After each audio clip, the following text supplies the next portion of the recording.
Great. Okay, so welcome everybody.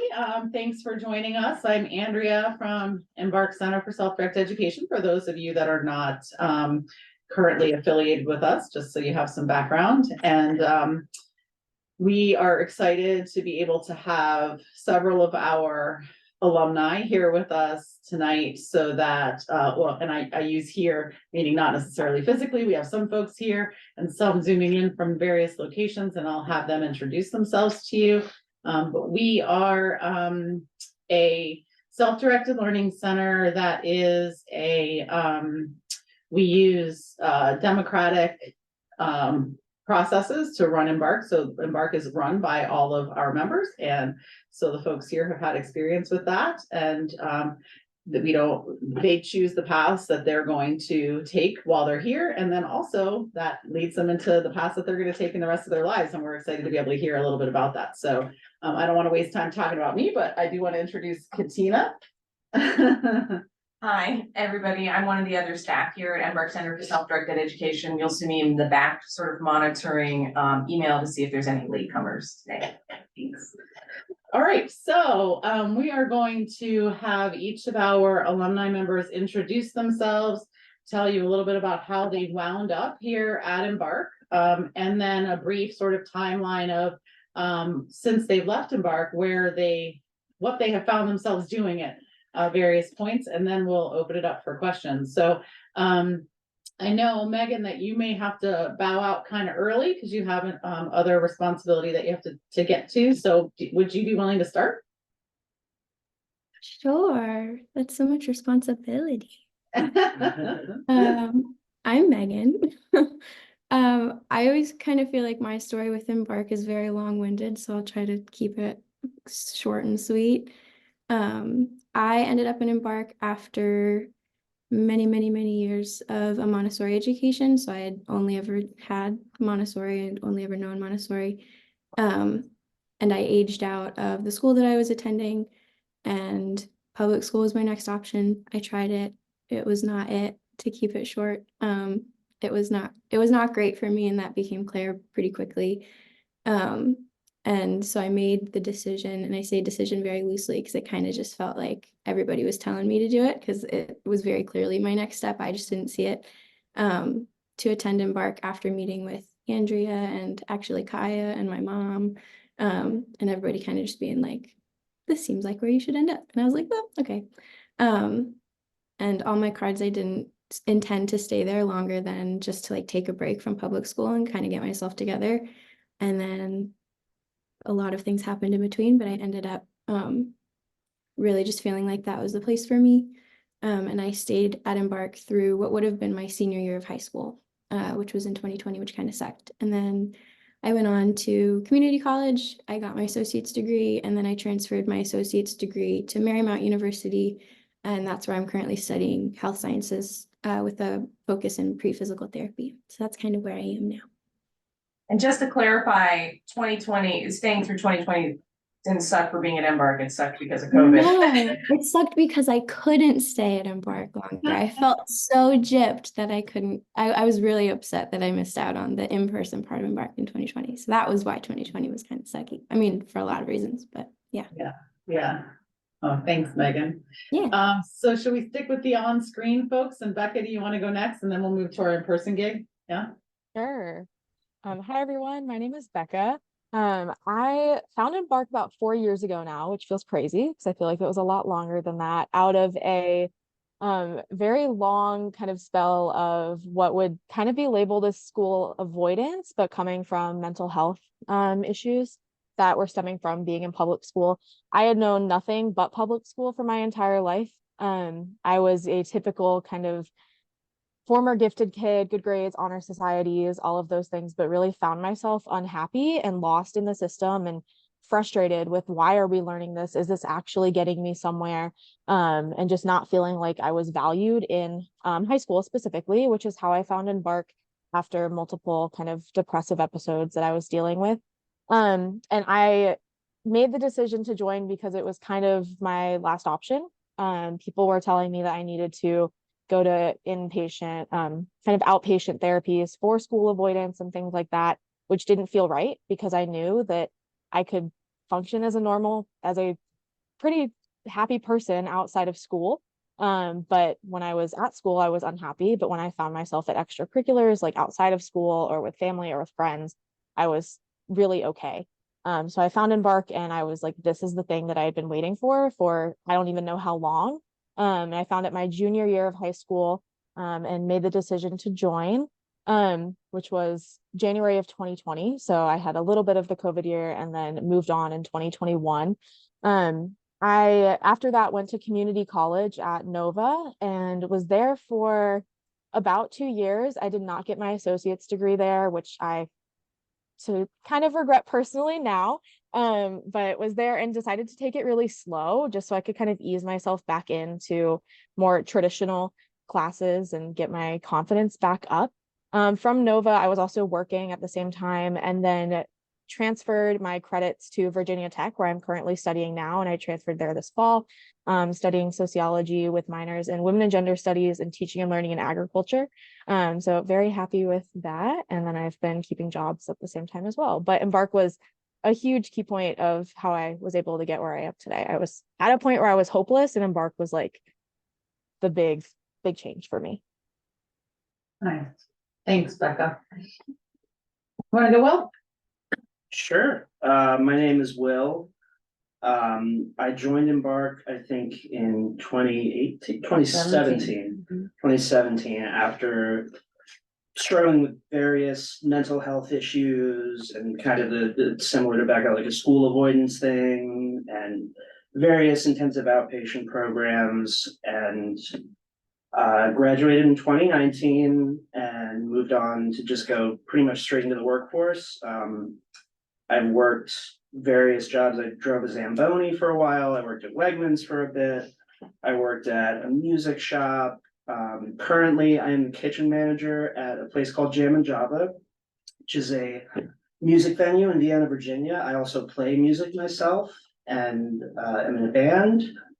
And I've been playing music sort of throughout all of that time, which is really my main passion. So, yeah, that's it. I'm so surprised that was the last thing you mentioned, because it's the first thing I think of when I think of you. Where can people find you on social media or your recordings? You could, yeah. Yeah. If you look up Massie, that's MASSIE, on Spotify or any streaming services, my music is there. And then on Instagram, it's at Massie Music. Yeah. All right, MASSIE, right? Yes, Putting it in the that's chat. right. Give me the plug. Absolutely. Don't you guys have a new EP that just We dropped? did.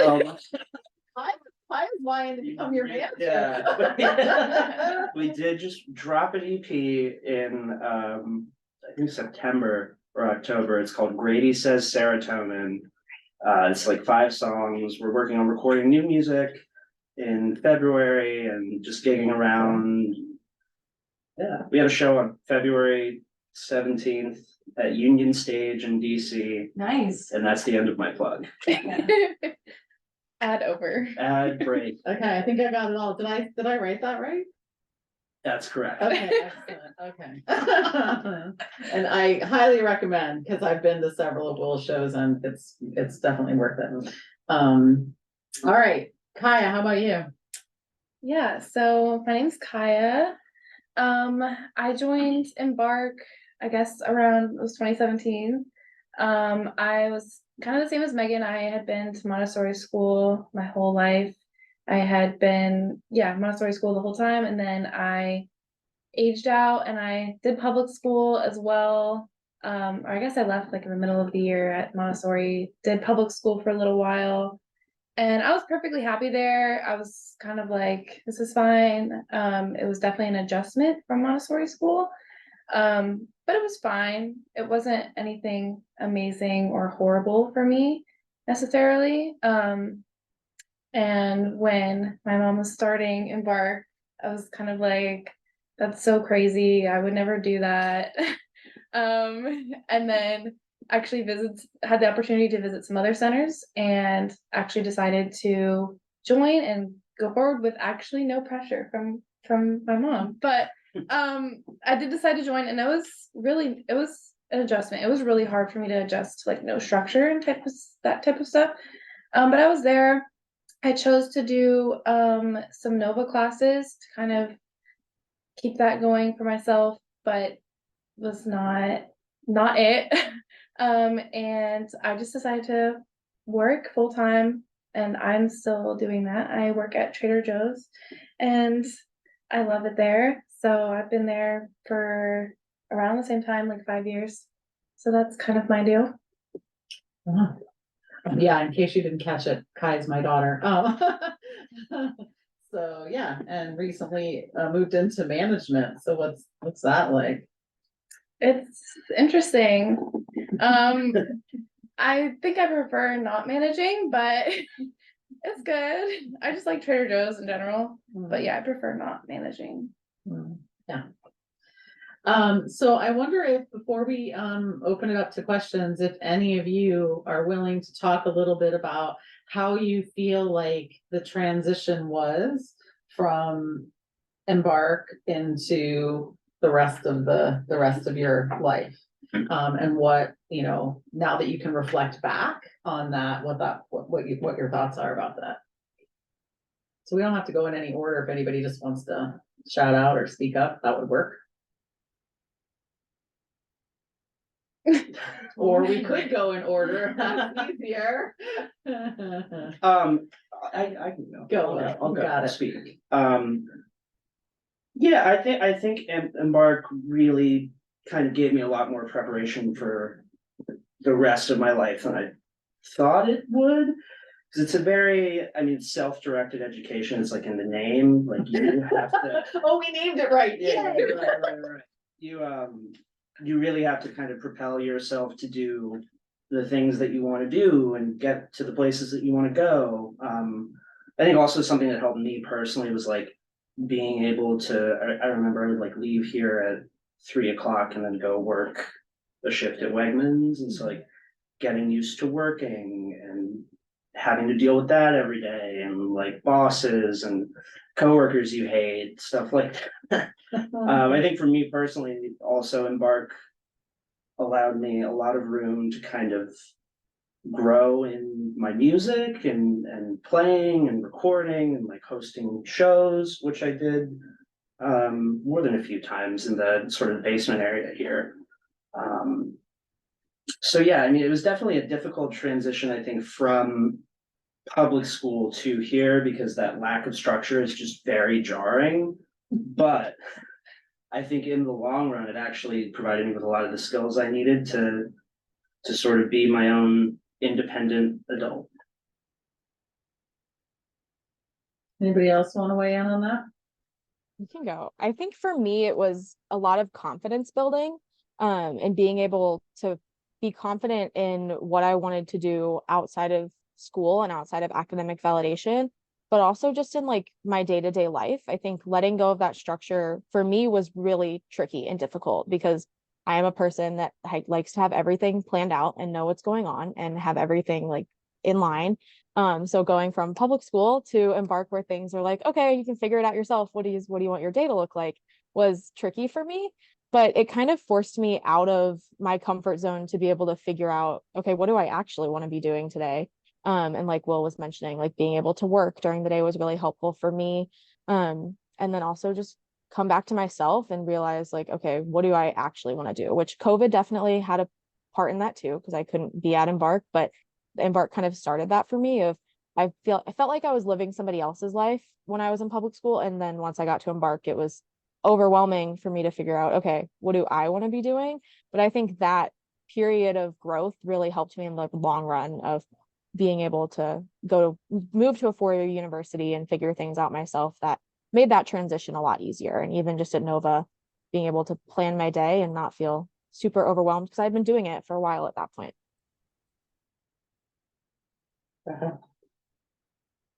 Yeah, I'll piggyback off of the transition from school and classes to Embark was way harder than the transition from Embark to kind of like life, like adult life.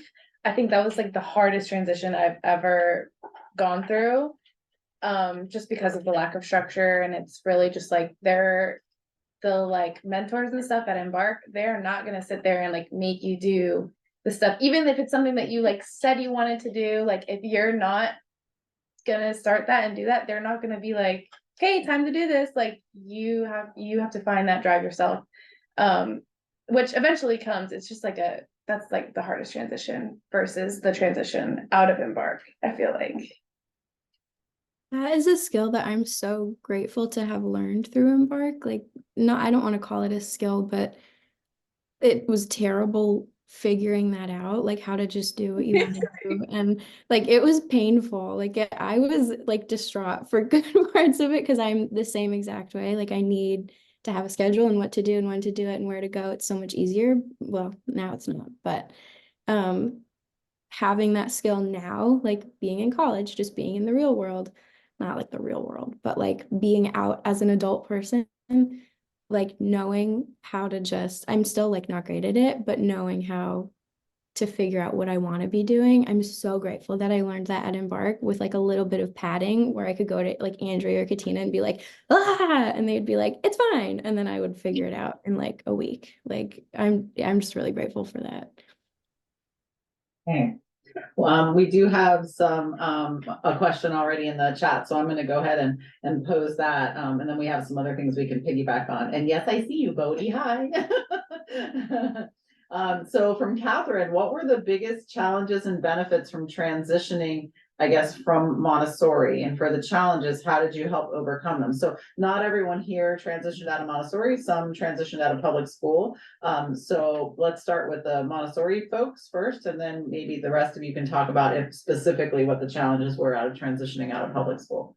So Montessori people.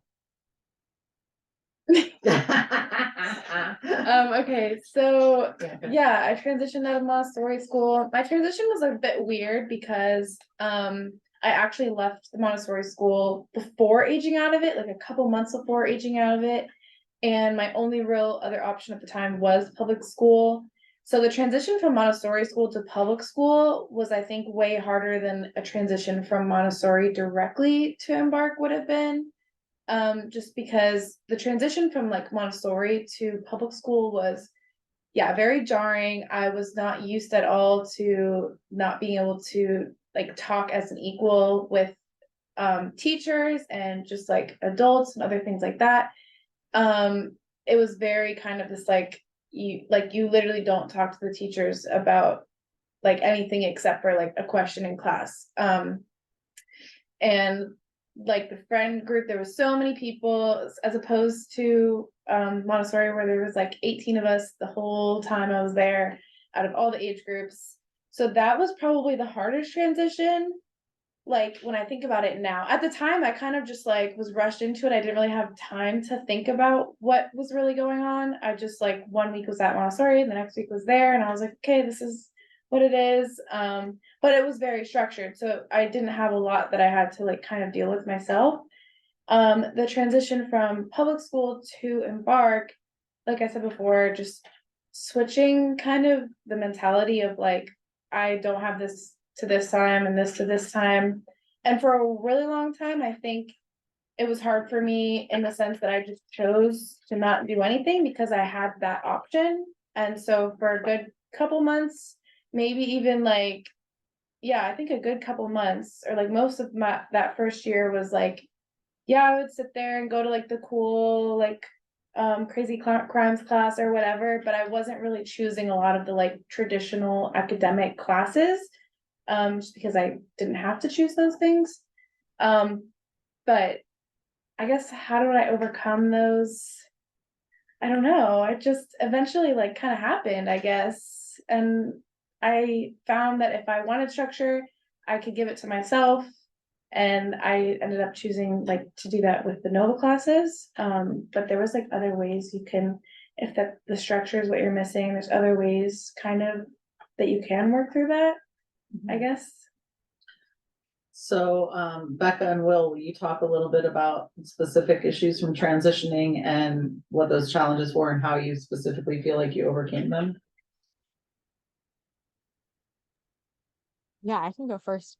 I think the biggest one for me, and I touched on this already a little bit, was figuring out what my life looked like outside of school. And I remember getting to Embark and thinking, okay, I need to get back, like continue taking Algebra 2 in some way, like sitting with Andrea and figuring that out. And registering to take Nova classes through dual enrollment, like that first month that I came to Embark, and having so many conversations with Andrea where she was like, how are you? But like, how is Becca actually? Like, not school, like not academically, not with the stuff that you're doing with 4-H. Like, how are you actually? So letting go of all of the pressure that I had felt on me for so long was by far the hardest part. And that took months, and it's still there today. So I think figuring out what my life looked like outside of school was the biggest challenge for me by far. I think it was kind of the opposite. I had, I mean, like I mentioned earlier, I've always had music as an outlet, and that gave me kind of a lot of community and a lot of what I was looking for, in terms of like connection outside of school. And I think, I mean, just in general, transitioning from like a public school setting to somewhere like Embark is at the beginning, honestly, it was great. It was great because I was like, I don't want to do anything, kind of like Kaya. I just sat around and went to the cool classes. It's like, all right, cool. Let's like analyze these song lyrics, like, which is great. And there's a lot of value in that. I don't want to diminish that. But yeah, there was not a lot of like drive for me in the beginning because I was also like coming off the tail of like a lot of various mental health issues and like still dealing with a lot of them. I think it was really in like I guess what would have been my senior year where I kind of said, okay, if I'm not gonna, I mean, I always kind of felt like college was not really the route I wanted to take. So I just said to myself, like, if I don't want to do that, I got to figure out what I do want to do. And I kind of knew it was music. So I just put everything I had into pursuing all the avenues that I could related to music. So like, again, recording, writing, putting on shows, things like that. And yeah, I think it just kind of, there's only so long that you can just sit around and not do anything before you're like, okay, this is like, Boring. this is really boring. Yeah. This Yeah. is just like, I can only watch so many YouTube videos and like, We can only walk to 7-Eleven so many times a that's, yeah, day. exactly. Yeah. Yeah, so many trips to 7-Eleven. There were a Oh, lot of so those. many. So many. Exciting stuff. Yeah, yeah. So Rebecca is asking, if you don't mind talking about it, what was it about Embark that ended your school avoidance problems for those of you that said you had school avoidance issues and helped with mental health problems? Because each of you has said it was hard to switch to Embark, but it seems like somehow you never felt like actually avoiding going. So all of you said how hard it was and how the transition was awful. Why'd you keep coming? I guess that's the big question. I think something for me that I'll say is like, It was And because of me. it's because of you. For me. Andrew.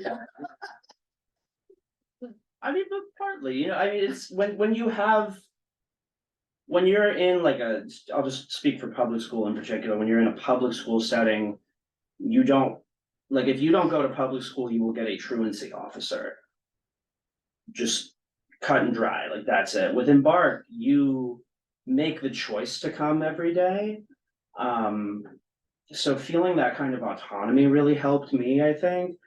Also another thing about public school that was really rough for me was just like,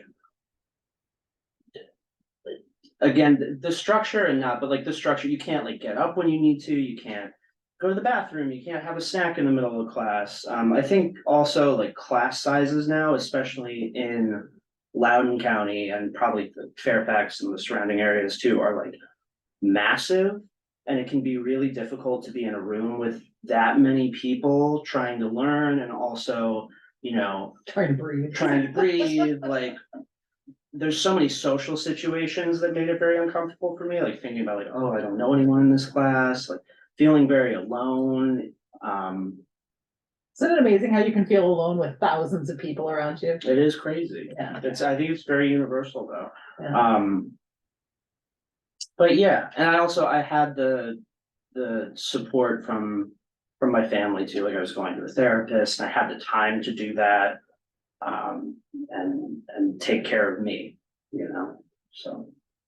Yeah, I think one of the things I remember talking with you about, and I've talked to other people about, is that is an important piece of it, is that when you're trying to keep up with school and grades and homework, how do you also have time to take care of your mental health? Right. And so it sounds like you felt like you had the time to Absolutely. attend to that. Yeah. Yeah. Cool. Becca, do you want to say anything about the school avoidance thing? Yeah, I think for me, my school avoidance was coming from feeling like I didn't belong and what I was doing didn't have value. And once I got to Embark, it was definitely tricky. And I had moments and days where I was like, I don't want to go, but I knew it was my choice that if I didn't go, it wasn't going to be a bad thing. That if I came back the next day and somebody was like, oh, where were you yesterday? And I said I needed the day to rest, or I was doing something else that was cool, that was seen as a good thing. It wasn't seen as a bad thing. And I think the major difference was that I felt like I had a place there, that if I didn't go, especially a few months into it, I would get a text of, hey, are you coming today? Or what's going on? Are you okay? And I felt like I could show up as my true authentic self without judgment in a way. I think in public school, I always felt like people were staring at me all the time, or I didn't belong, or people didn't want to hang out with me, or that I didn't have friendships that I valued. And at Embark, while those things were still tricky for me as a person navigating anxiety and social anxiety, the pressure was taken off, and I didn't feel like I had to be somebody that I wasn't, which played a major role for me. So Megan, you didn't talk necessarily about school avoidance. That wasn't necessarily an issue, but you did talk about how hard it was. So what kept you coming? Well, is it a cop out to say Andrea? Trained you well. I trained you well. I'll just sit back. Yeah.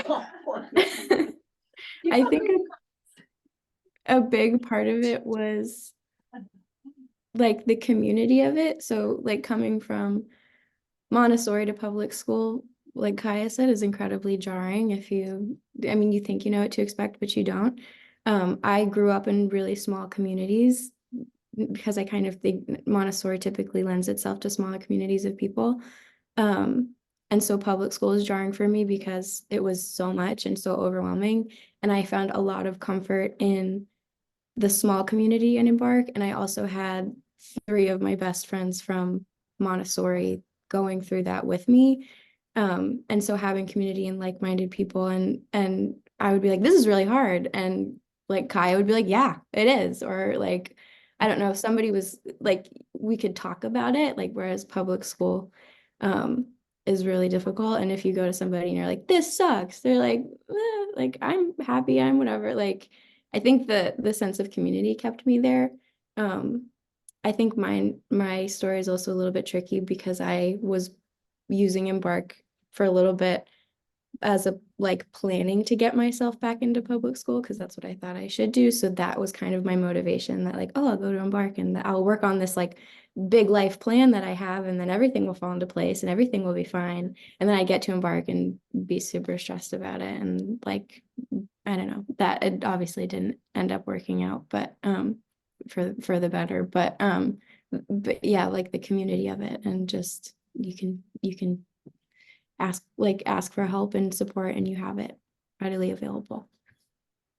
Yeah, I think the mentors like help a lot too, because they can kind of provide guidance in a like you would have these meetings and you can choose to go or not, but I feel like my mentor meetings helped me, as like Becca was talking about, figure out things outside of school that I wanted, and things that like I didn't even realize were like a big thing of mine, like travel or anything like that. And the mentors like meetings can sometimes just like help you kind of be like aware, like self-aware of those things, if it's not something that you necessarily focus on beforehand. I don't know, I always look forward to my mentor meetings. They weren't with me.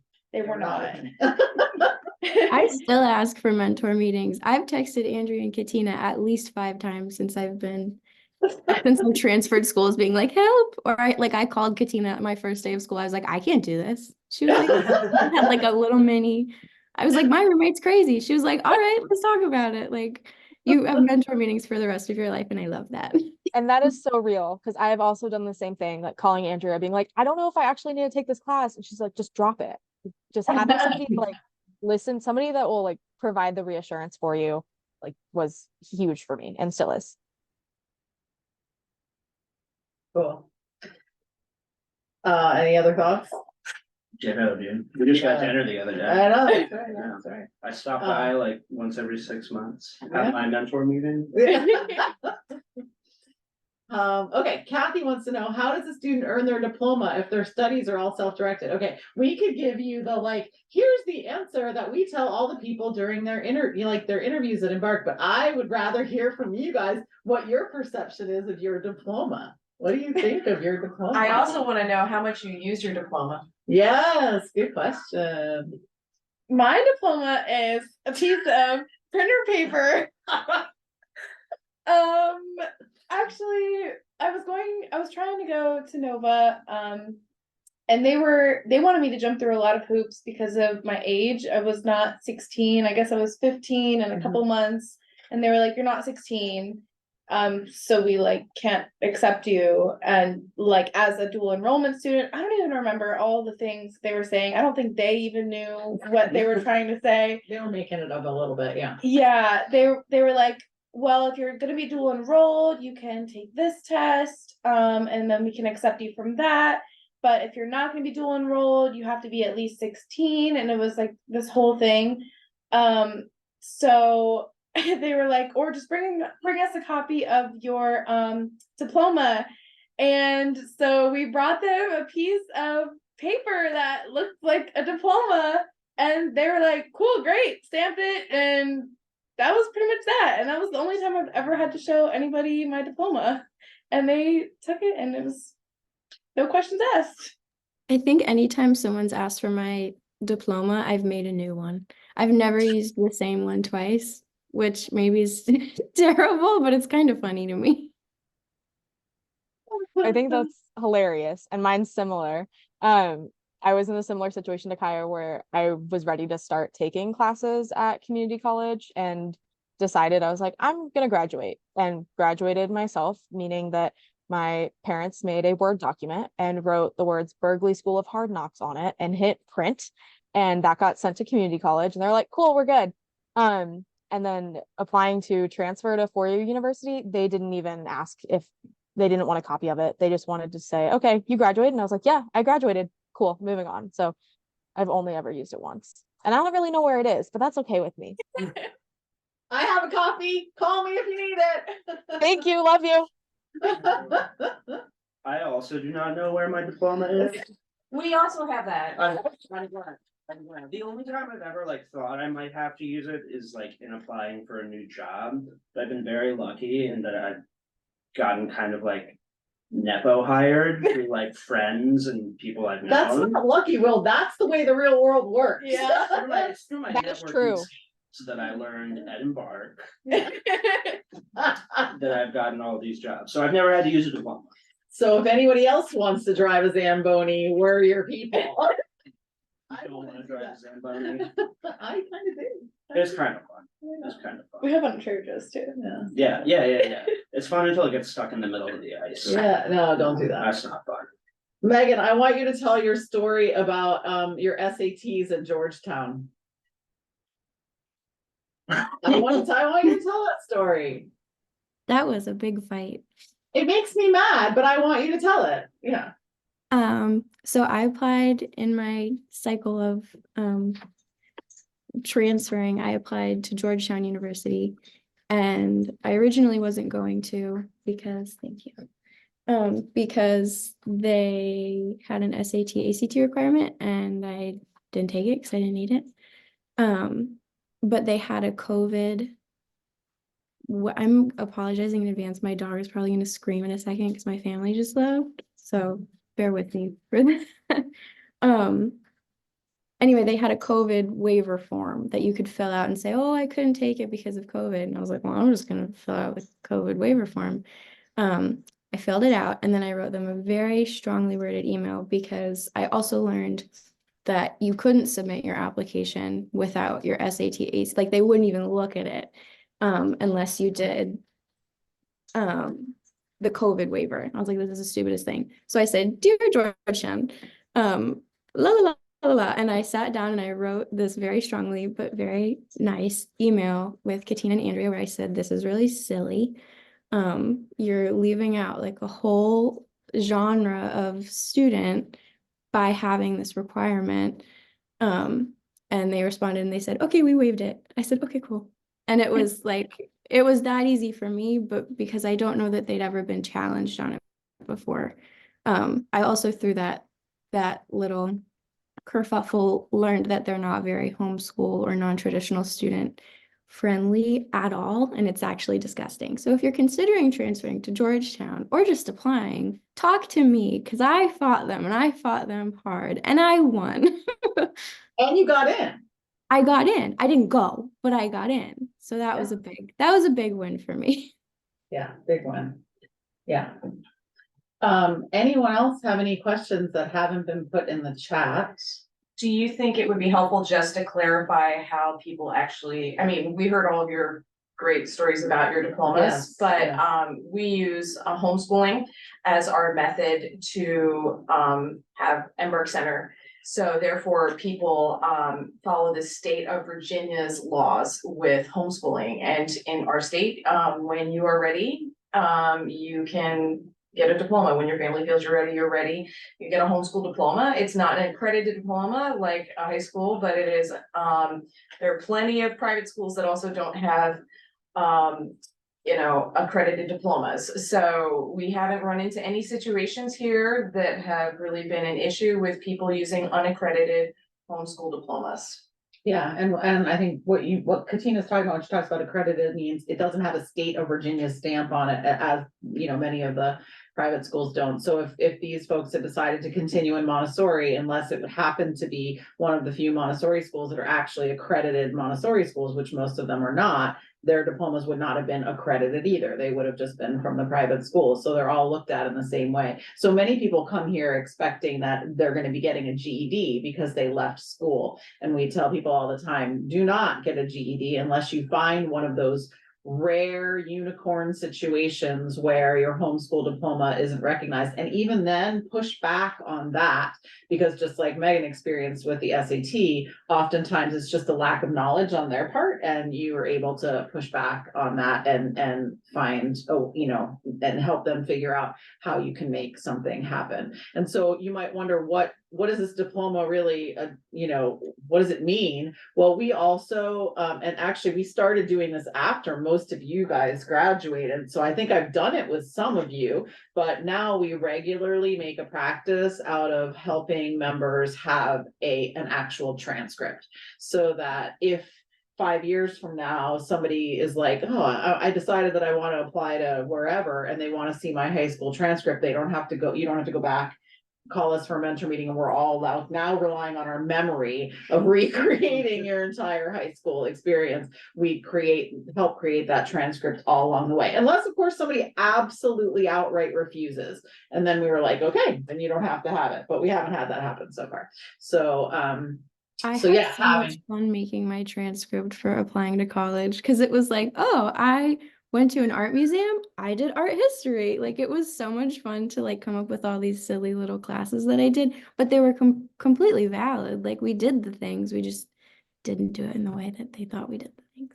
yeah, and I think that's half of it too, is like, if you actually go back and ask anybody that goes to traditional high school to tell you back, yes, they have this, English 4 or English whatever 10 on their diploma. What did they actually do in English 10? It is a combination of a lot of things, some of which they may or may not remember, that come together to form English 10. And that's what you guys are doing, is you're putting together a whole lot of things that you do as part of your regular life, that just don't look like sitting in a classroom, but they all, those skills are all valid when it comes to classifying them as English 10 or whatever the case may be.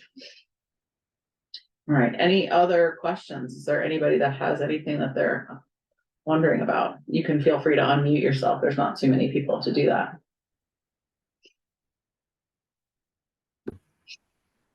Hey y'all, I'm Leslie. I'm a parent of a current Embark student, and I'm also serving on the board. And I was just wondering if you guys could speak to some of the transition points when you're, either doing something for work or you're doing something for a community college or a college class, and you run up against a skill that you haven't had. And that could happen whether you went to Embark or whether you went to another school. But how have you approached hitting a skill area or a knowledge area that you don't really feel prepped for? Can you just talk a little bit about that? I can go, Like that go ahead, Kaya. question. No, go ahead. You can talk. Megan, were you gonna say something? Okay. Okay, I have run up to this a lot recently. I guess that's why I was so I recently have moved into a management position at my job, and I run into this a lot, I guess, of just like how to deal with like, it's actually crazy because there's more, I don't even know how to word this. I don't even know what the skill necessarily would be that I'm missing, but it's like there's a lot of just things that I feel like, oh my gosh, I was not prepped on how to deal with this necessarily. And I'm gonna kind of say like mentor meetings, because I feel like I kind of have mentor meetings like a lot where I'm just like, I don't know how to deal with this. And I'm just like, and then I have a mentor meeting kind of. They're usually standing at the door with her coat on when she gets home from work. And it's kind of just like talking through the situation of like the logistics of it, just like how to deal with it, because it's usually skills to deal with like certain personalities at work and stuff like that, that I have not had to deal with. And it's usually kind of just like looking back at it from like a bigger perspective and figuring out like how I really feel about the situation, what's really making me feel that way. Yeah, I'm still working through those things, so I don't necessarily have an answer for how I've gotten through them. But you're still here. So Yeah. I can kind of come at this through like more of an academic view. That was something that I was really worried about transitioning from Embark to community college. Was I left and missed 2 years of high school almost. What am I going to do? Am I going to be able to keep up? And then I quickly realized that if there was something that I didn't know how to do or couldn't figure out or was missing, that the professors were really, really happy to help. If I went to somebody and said, hey, I'm really confused, and didn't even say like, I left high school, I don't know what's going on. They would just be willing to explain it, be willing to help. And then if that didn't work, talking through it. And then like the internet, honestly, like if I get stuck in a class today, like I'm just Googling, like, how do I do this math equation? And then I'm like, okay, I get it. I figured it out. And then working with peers as well. Sometimes that helps, of being like, I'm really confused, and just approaching it like any other college student would, is really how I've figured that out too. Because what I've also found is people that got through high school and have a like public private high school diploma, they're also really confused. So it's everybody that has those gaps. It's not just us. I have not run into a situation where I have no idea what I'm doing and then am not able to figure it out. And I'm like, oh, that's because I went to Embark. Like that was a confusing way to say that, but I've never run into a situation that I didn't figure out somehow. And I think that's really what you gain from Embark, that my mindset, even though I'm a very like, I like to know what's going on, I don't like to be confused, I like to do things the way I like to do them kind of person. I'm got very good at being like, okay, this way didn't work, I go this way, I go that way, I ask this person, I Google, I whatever, because chances are there's a YouTube video of someone doing something that is going to help you with the thing that you're confused about, even if it's like, I don't know, a TED talk, like whatever. And I was really concerned because I'm in a really science heavy major, and so I felt I mean, I was terrible at science in like middle school, like, and that was what I was basing my success off of. So I went into community college and then transitioning from community college to a 4-year school, each time being like, well, how the heck am I going to do this? I didn't go to high school. And my mom would be like, stop saying that. Um, and I've figured every class out. Like I took physics and I didn't meet any of the math prerequisites, and I did fine. I mean, it was really difficult and you work really hard, but you can figure it out. Like there's not something like there's not a deficit from going to Embark. I think it's just a different way of thinking about how to solve situations. I And just remember. to add on, Oh, go ahead. I was gonna say one thing. I've honestly found that, I mean, listening to Megan and other people talk, I feel like a lot of people that went to Embark and went to college like can figure it out better than some of the people that didn't. Like I find that the people in my building, they get stuck on something and they stop and they freeze and they're like, somebody's not telling me how to do this. I don't know what to do. But then if I get stuck, I figure it out. So I think that that's one thing that Embark really teaches you to. Even like socially, like Yeah. even there's not a deficit. Like if when I tell people that I give them the spiel. I went to Embark, which is a self-directed blah blah blah blah. They're like, oh, well, like, how, like, socially, how did you make friends? How did you, whatever? And did I have a huge friend group? Not at all. Like, in the end, it was me and one of my friends. Like, that is it. Um, Not just like I was completely fulfilled though in the community and Embark. And there are not situations now where I feel like I was in a social deficit that I like don't know how to interact with people. Like, I think you observe in a different way from being in a community that's so small and kind of tight knit. I fully agree with that. And I think also with socially, it made me realize like it's okay not to have a million people around you all the time. And sometimes it's better not to. I agree. Things get messy. Yeah. What about you, Will? Have you had any challenges that you've had to work yourself through in your work life or music life? I mean, sure, I think life is full of challenges. Yeah. I mean, I didn't know how to drive a Zamboni. And look at how you figured that out. Yeah, no, I mean, I think a lot of it is like just relying on the resources around you. So like watch a YouTube video, Google something. If you're talking about like work in particular, like people are gonna be more than happy to help you most of the time. If anything, just so you don't make their life harder. You know? Literally. Yeah. So I mean, I think, yeah, just realizing that you have the ability to work through something, which is, something that I learned here at Embark. But really kind of owning that and just being able to take accountability and say, okay, I have the power to work through this. Let me do it. That's it. Yeah. Yeah. It's really, thanks so much to all of you. I just wanted to say it's really neat to hear those common threads of sort of that self-motivation. And then once you're motivated to do something, to figure it out. But also I would like to compliment all of you on being so self-aware at such a young age. And I am guessing that also probably has something to do with Embark. So it's nice to hear.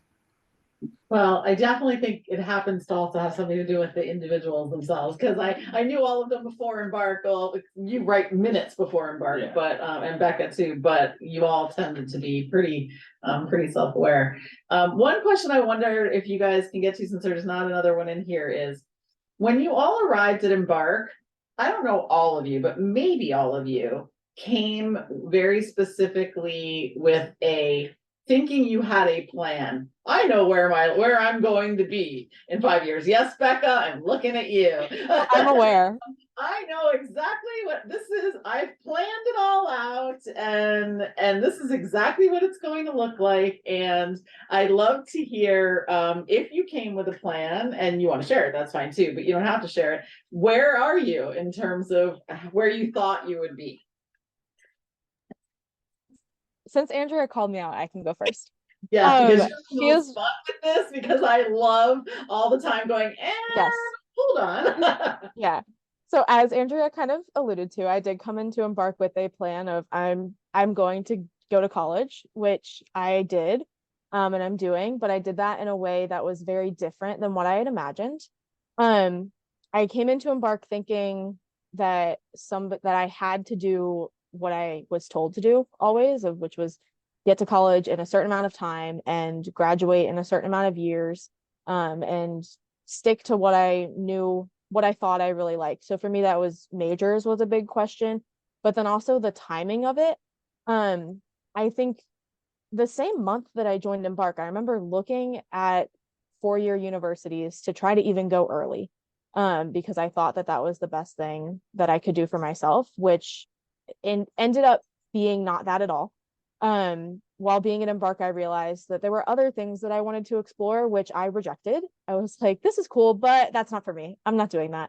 Or I was like, it would be cool to do that one day. I was like, but that's not possible. Which was so not true. And it took a lot of stepping back and realizing, like, why am I even telling myself that this is what I have to do? And if I want to go to a four-year university, and I knew I wanted to end up at Virginia Tech, but I got there in a very different way than I expected. And I just kind of had to realize, like, what all of these people are telling me or all these people have told me that I had to do for so long, there is no reason that I actually have to do that. Like, I need to focus on what I want, and that is truly what matters.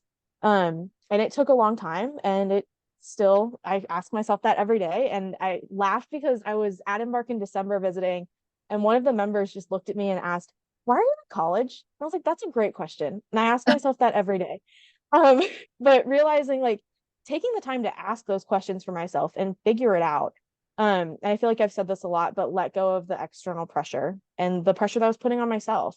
And again, just realizing the timeline I'd put out for myself was meant to change, and life is always changing and evolving, and that is okay. That's how it's supposed to be. There's not one way to get to anything. I still question what degrees I'm getting and where I'm going every day, and I'm okay with that now. But 4 years ago, I was not at all. Becca was a big giant head with two legs. It's like her whole plan was right here. And I was like, what about the rest of you, Becca? What about the rest? And thinking about, like, going to community college and taking 2 classes, like, if I had told myself 4 years ago that that's what I was going to do my first semester, I would have been like, you're wrong. That's not what's happening. Or if that I was going to try dual enrollment and then drop all of my classes, that I probably would have cried. But that's where we were, and that's okay. Thank you. Anyone else have any big plans that they thought were their lives when they got here?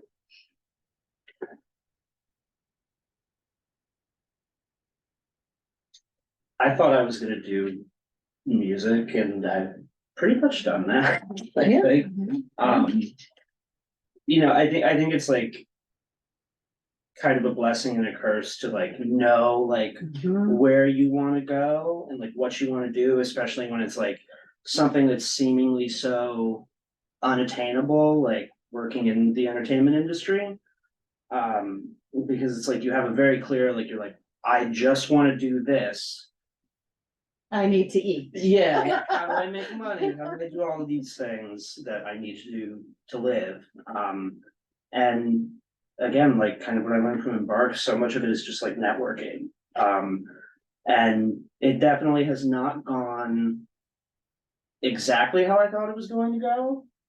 There have been a lot of, like, bumps in the road, bands breaking up, and whatever. Like, now I was initially like a lead singer, and I played guitar, and now I'm playing bass in this new project that I'm in. Which is not at all what I thought I was going to be doing. Like, everybody kind of hates bassists, and it's like kind of a joke in music, like, oh, you're Not as bad you're as a drummers. bassist. Not as bad It's as true, it's drummers. true, it's true. But it, like, I mean, I started playing in the band I'm in now like 2 years ago, and through that, I have gotten some great opportunities. I got to go on tour with this guy, Jack Kays. We went up and down the East Coast and, like, played to like 500 people every night. It was wild.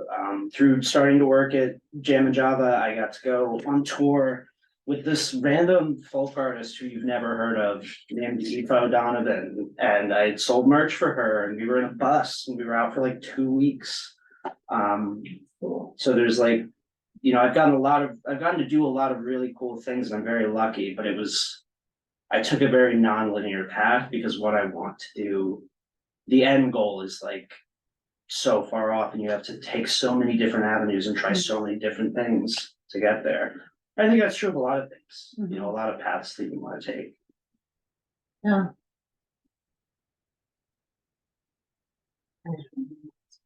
Yeah, there's one last question, and because I'm mindful of the time too. Kathy's wondering if we have any celebrations with we call the kids here members, not students, but if we have any celebrations like dances or proms. Any of you want to talk about what celebrations you remember happening while you were here, if any? I think someone pitched a prom once, and we all said that would be like 17 people standing staring at each other for a That did couple happen. hours. Didn't happen. I think it's probably good that it didn't. But our moving on ceremonies are lovely. Yeah. That makes up for it. It's not quite a prom, but I think it's probably better for us. I think the prom, yeah, I remember talking about having like a prom or a homecoming, and we were all kind of like, do we even want that? Or do we just want to not miss out on like the school having prom? Yeah.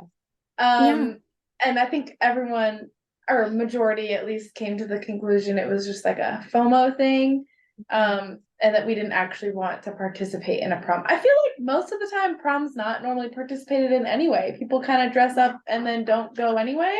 But it's less noticeable because there's like 200 people. But for Exactly. all of us staring at, I think that community meeting where we all collectively realized how terrible of an idea. That's like one of my top Embark moments. That was so funny. I agree with you. I think that like when we were there, like we had parties. I remember we had like a Valentine's party, but it was all because the members wanted to do it. The Like it was party committee. Exactly. That was a thing for a while. That was cute. And then our moving on ceremonies, like I think there's a lot more what I would call like community events instead of like a traditional like celebration. We did game nights for a little yeah. bit. That was like kind of like a first Friday thing, maybe. Mhm. Yeah. Fun. I think game nights, and I remember potlucks and like a beginning of the year like ice cream social, like things just to really be with each other. But I think that it's not as I don't want to say it's not as important, but it's not like a big celebration compared to people in like a traditional school where they're sitting in class all day and they can't socialize, so they have that and that's their socialization. When at Embark we're doing that all the time, so it was fun to be able to get together and do something different, but it wasn't like the big thing that everyone was looking forward to. I think a lot for me and a lot of the people in my social circle when I was there, we were all just happy to be there on a normal day. Every day's a party, right, Becca? That's true. Kind of funny. Yes, we do have a number of traditions that have evolved as a direct result of things that members brought to the table. Party cow. Party cow. That was me. Forever. That was you, Megan. It's true. Yeah. It's Sarah true. gave me $40 in a dream, and I bought a party thing out of it. $40 in a dream. That's gonna be a band name. Hey, My memoir. I will also sometimes say, party cow is a lot. Yeah. Oh, go ahead. Yeah, I was just gonna say real quick, like speaking from experience, I did go to prom one time. The girl I was dating was like on the prom committee, and it was one of the worst experiences of my life. And pretty much everyone who I've ever talked to who has like gone to like whether it's like homecoming or a prom, like actually gone, just had a terrible time. Yeah. I think I find a lot more value in just not and just like hanging out, really doing like an ice cream social or like a party cow. Yeah. That's funny. Yeah, it's party cow. All right, I don't see any other questions, and I want to be again mindful of your time. I know you all have places to go and things to do. So I can't thank you guys enough. To our 4 alumni, thank you so much for being here, and actually all of you were like a really instrumental part in Embark being where it is now, so we're super grateful for that too. And thank you all for coming and asking your questions.